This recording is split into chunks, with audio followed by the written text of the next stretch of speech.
It's August, which means it's time for Black August. And in honor of that, here are two historical moments that happened on this day. First, we head to Kenya, where on this day in 1961, after nearly 9 years of detention by the British colonial authorities, Jomo Kenyatta, the celebrated leader of Kenya's independence movement, was finally released. After his release, Kenyatta would go on to lead Kenya to independence and would serve as both the Prime Minister and President of the newly formed nation.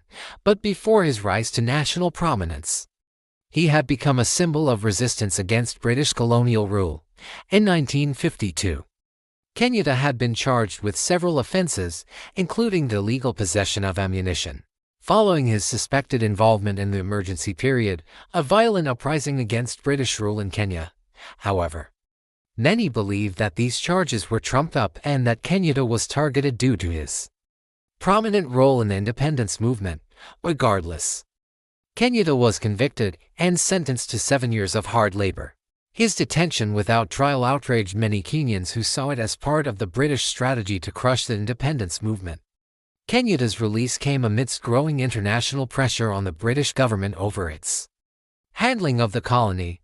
By the late 1950s and early 1960s, the brutality of the colonial regime and its use of torture and extrajudicial killings to suppress the independence movement had come under increasing scrutiny.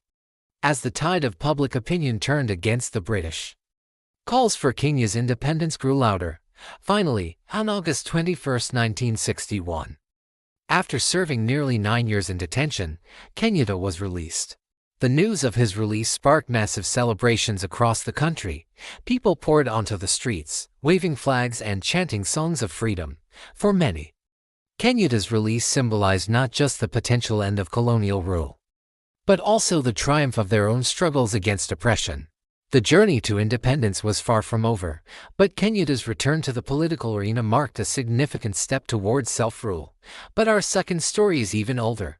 On this day in 1791, under the hot Haitian sun, a group of enslaved people gathered in secret. They were preparing for a major revolt against their French colonial masters. Little did they know that their actions would echo through history, giving birth to the first independent Black Republic.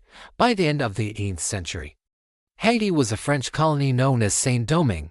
It was one of the wealthiest colonies in the New World, thanks to the brutal labor of enslaved Africans who were brought there to work on sugar plantations.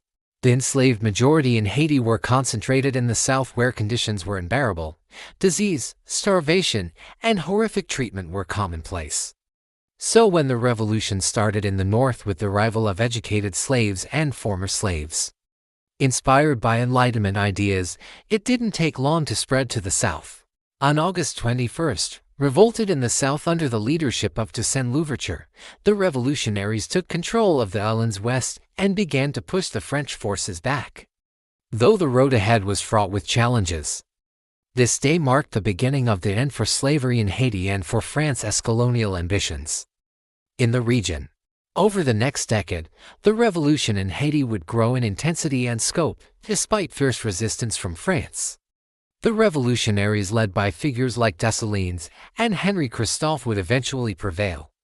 On January 1, 1804, Dessalines would declare Haiti as the first independent Black Republic.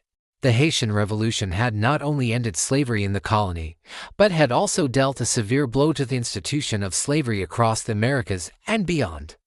The news of the revolution spread like wildfire among enslaved communities, igniting aspiration for freedom and serving as an inspiration for abolitionists and activists around the world. And because of these powerful stories, August is remembered as Black August, a time to honor the memory of freedom fighters, political prisoners, and the indomitable spirit of Black people everywhere. That's it for today's Today in African History. Which story inspires you most? Let us know in the comments below. And don't forget to like, share, and subscribe for more enriching content. See you next time.